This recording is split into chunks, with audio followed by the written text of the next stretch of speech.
Hello and welcome all students. How are you?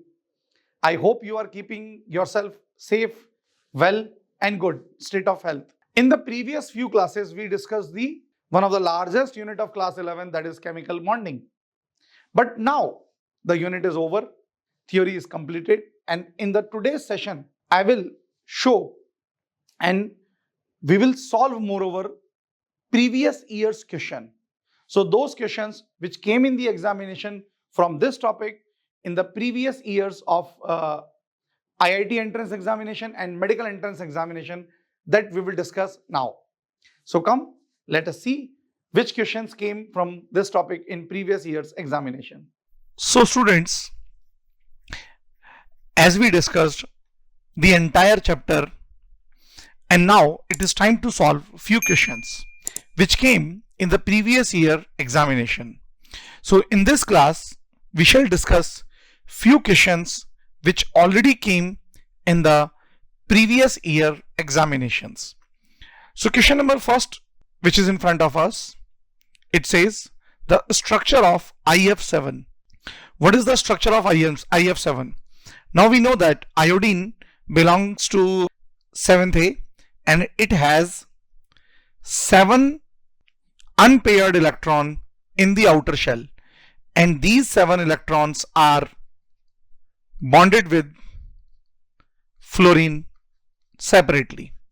So in this IF7, it will have 7 bond pair of electron along with 0 lone pair. So there will be 7 sigma bonds in this structure, and for the 7 sigma bonds, students, hybridization will be sp3d3.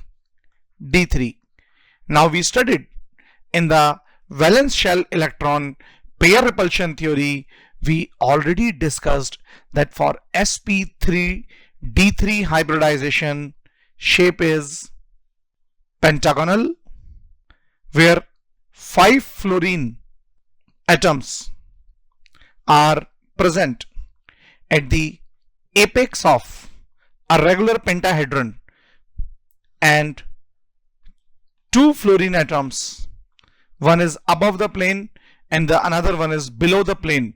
So the shape is pentagonal bipyramidal.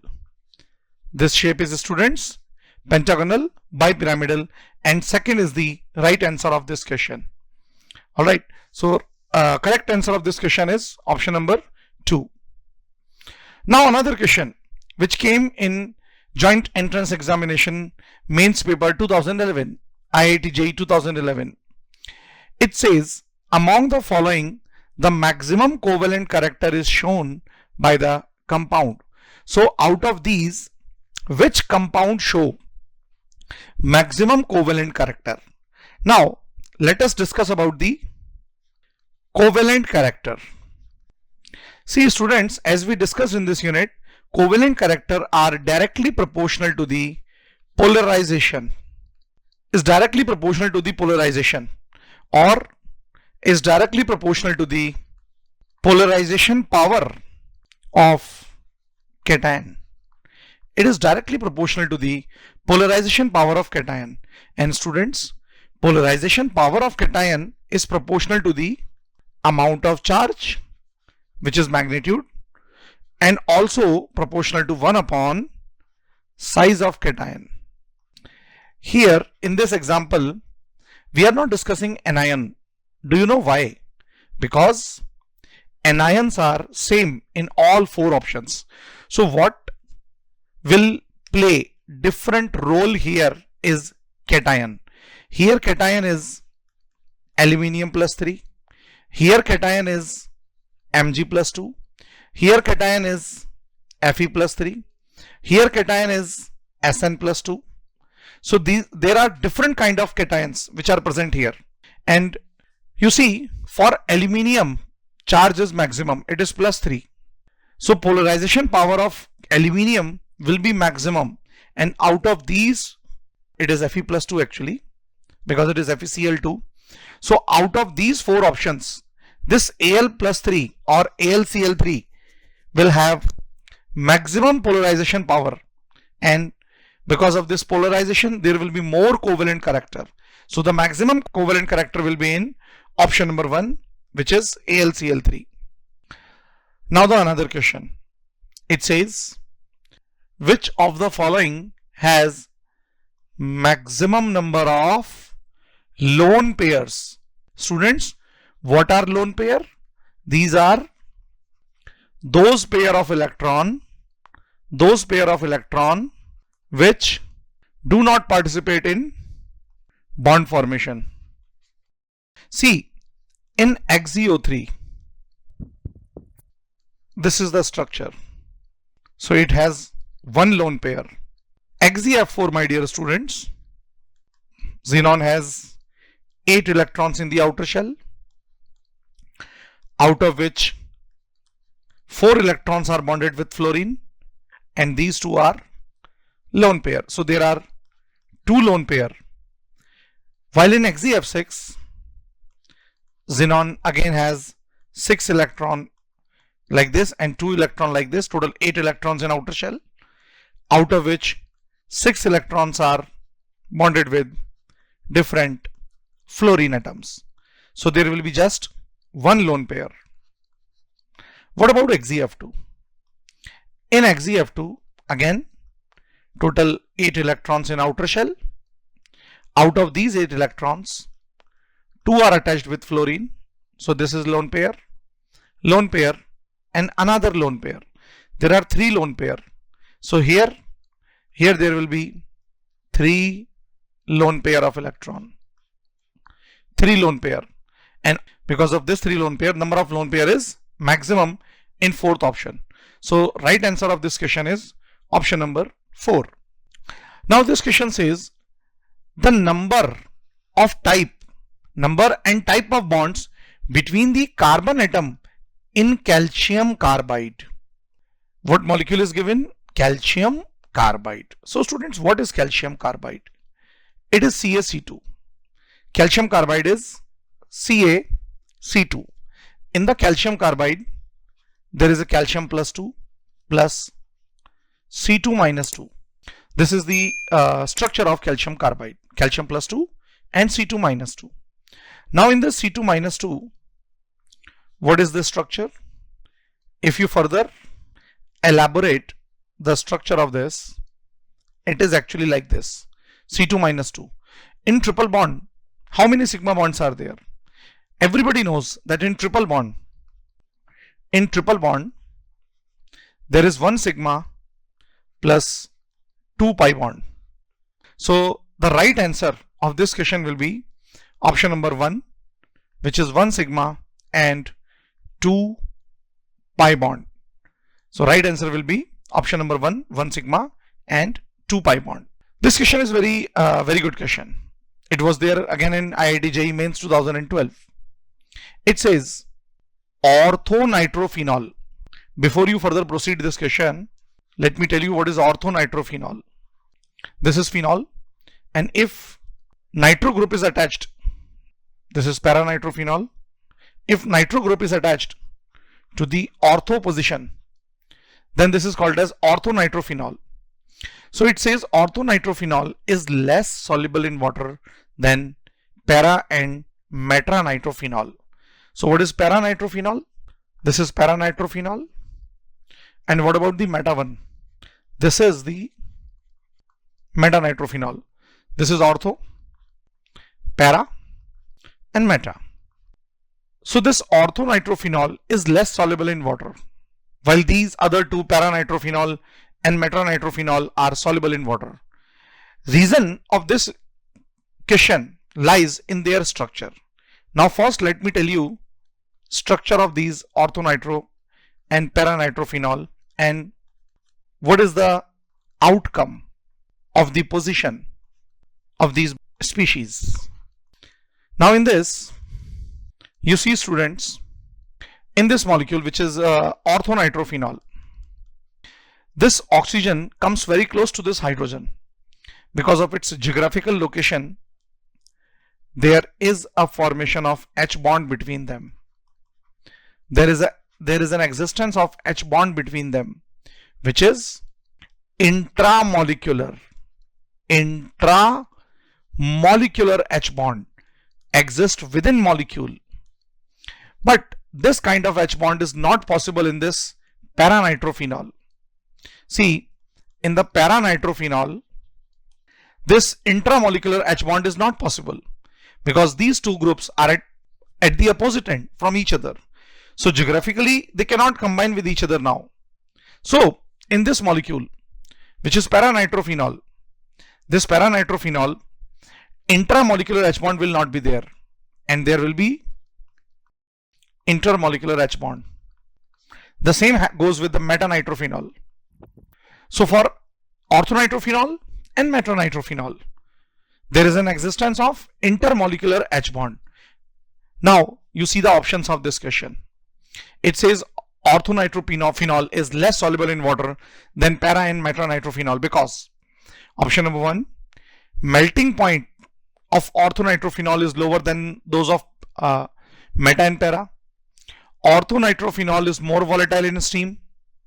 Orthonitrophenol show intramolecular H bonding. Yes, this is the reason. Because of this intramolecular H bond, it is very less interested in forming H bond with the water molecule. So solubility goes down. So this is the right logic of this question. Okay, students. Now the another question. This question says iron, which is Fe. It exhibit +2, which is Fe +2, and +3. Fe +3 oxidation state. Now you must be knowing that Fe +2 oxidation number state is called as ferrous, and this oxidation state is called as ferric. So this is ferrous, this is ferric. Iron exhibit +2 and +3 oxidation state. Which of the following statement about the iron is incorrect? Ferrous compounds are more easily hydrolyzed, means +2 compound are more easily hydrolyzed than corresponding ferric compounds. No, actually Fe +3 compounds are more ionic. When they are more ionic, they are more easily hydrolyzed. So this statement is wrong statement. Read the second statement. Ferrous oxide is more basic in nature than ferric oxide. Students, as the oxidation number increases, acidic character increases, and for the lower oxidation number, basic character increases. So yes, it is correct. Ferrous, which is +2, is more basic than Fe +3. Yes, it is correct. Then it says ferrous compounds are relatively more ionic than the ferric compound. Ferrous compounds are more ionic than ferric compound, and yes, it is correct. See, higher the oxidation number, higher will be the polarization power and higher will be the covalent character. So students, actually it is less ionic. Let me correct it. It is less ionic. Fe +2 is more ionic. I drew it wrong. It is Fe +2 is more ionic. Fe +3 is less ionic. So this statement is completely right.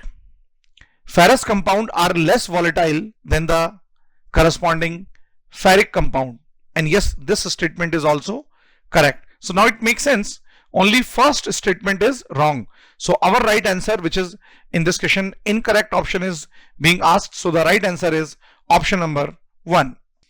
Now the another question is there, which belongs to the IIT JEE Mains 2012 again. This question says the molecule having smallest bond angle. What is the funda of bond angle? Let me tell you. See, bond angle is directly proportional to the electron negativity of central atom. Electron negativity of central atom, and is also proportional to 1 upon electron negativity of side atoms. So bond angle increases with the increase in electron negativity of central atom, and it also increases with the decrease in the electron negativity of side atom. But you know, above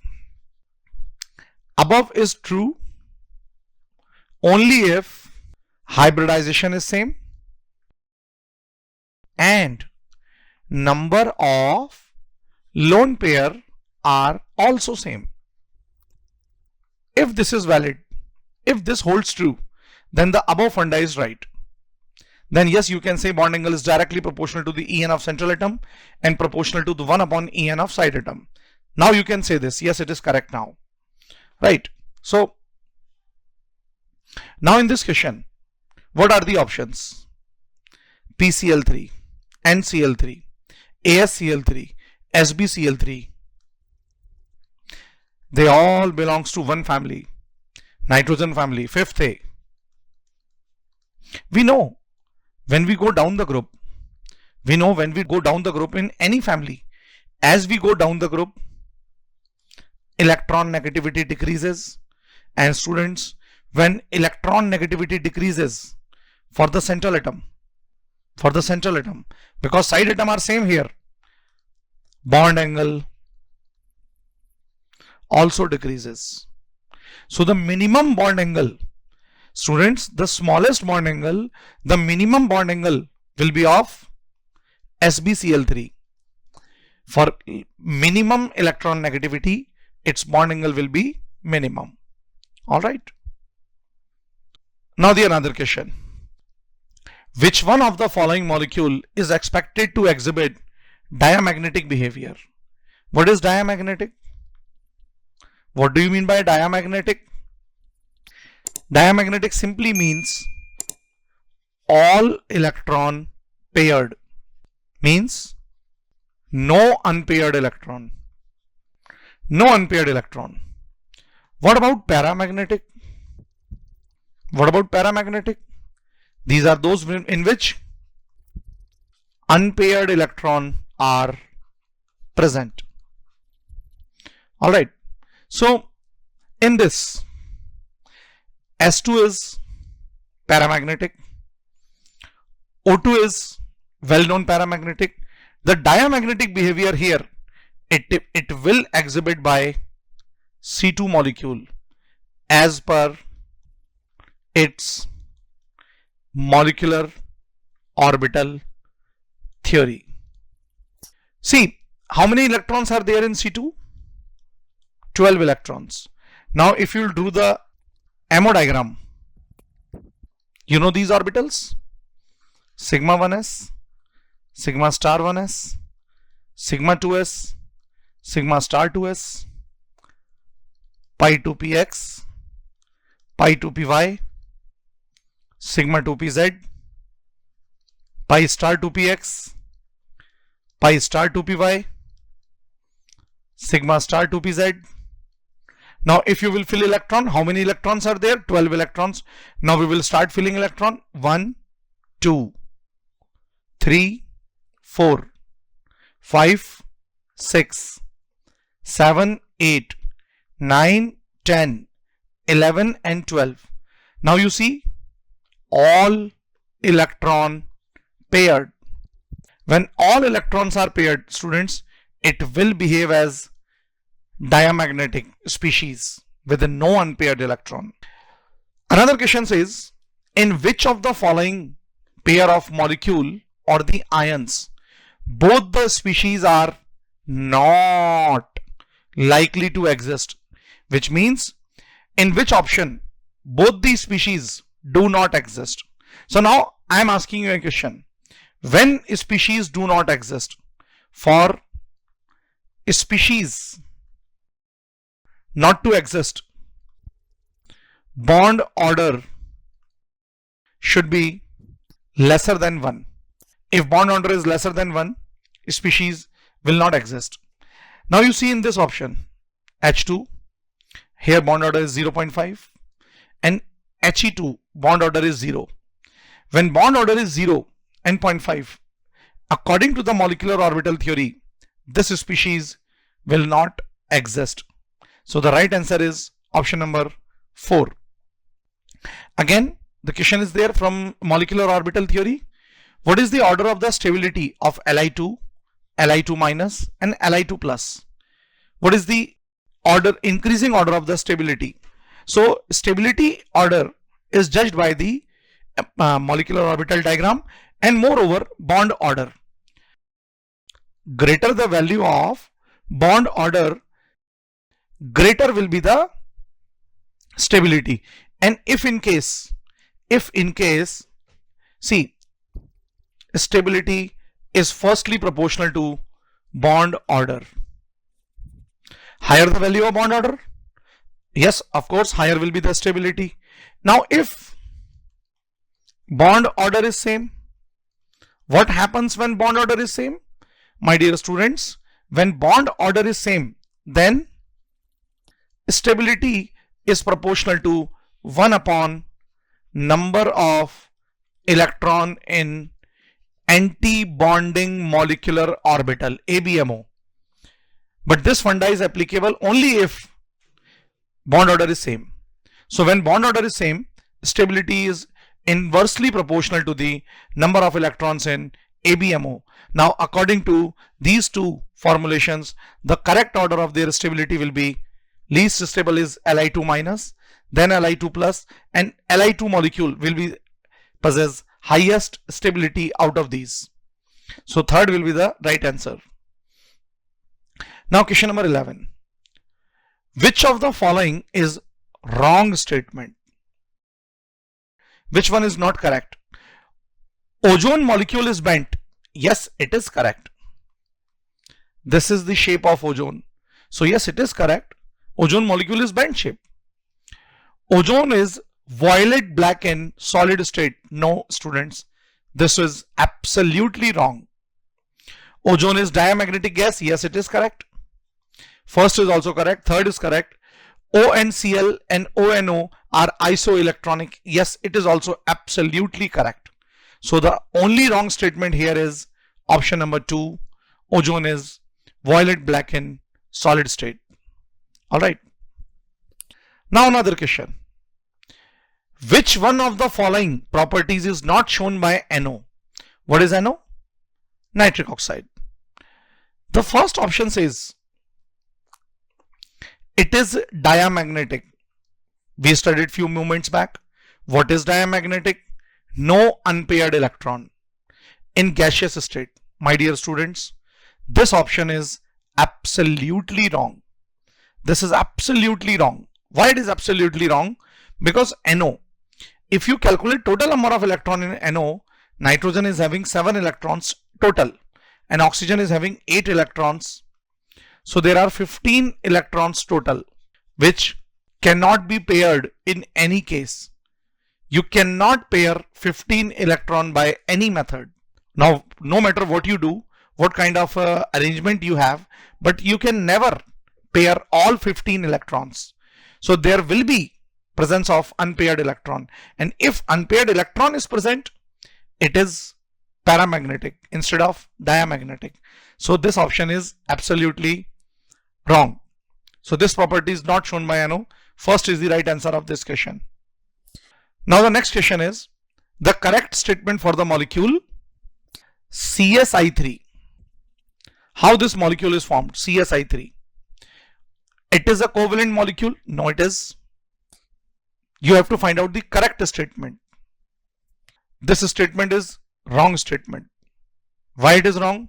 Because CSI3 is ionic compound. And yes, it is right. It is ionic compound and it contains cesium plus and I3 minus ion, which is pseudo halogen also, pseudo halide. It is I3 minus ion. So it is made up of CS plus and I3 minus ion. So it is ionic nature. It is ionic in nature. So second is the right answer of this question. It contains cesium plus and I3 minus ion. The another question is the intermolecular interaction, that is depends upon inverse cube of the distance between molecule. Which kind of force of attraction, students? It is asking that which kind of force of attraction is proportional to the inverse of the cube of distance between them. It is not following the inverse square law. It is following the inverse cube law. So which kind of force does follow this force is proportional to 1 upon distance to the power cube, and options are ion dipole interaction. See students, in the ion dipole interaction, there is an interaction between ion, whether it is cation or anion, and dipole. And let me tell you, in this force of attraction, which is ion dipole interaction, this law is exactly followed. So force is proportional to the inverse of cube of the distance is absolutely correct for ion dipole interaction, and this is the right answer of this question. So students, these were few questions which came in the previous year examination and we discussed in today's session. In the next session we shall start the new chapter, so I shall see you in the next class with the new chapter. Till then, keep coming and keep studying. Take care and goodbye.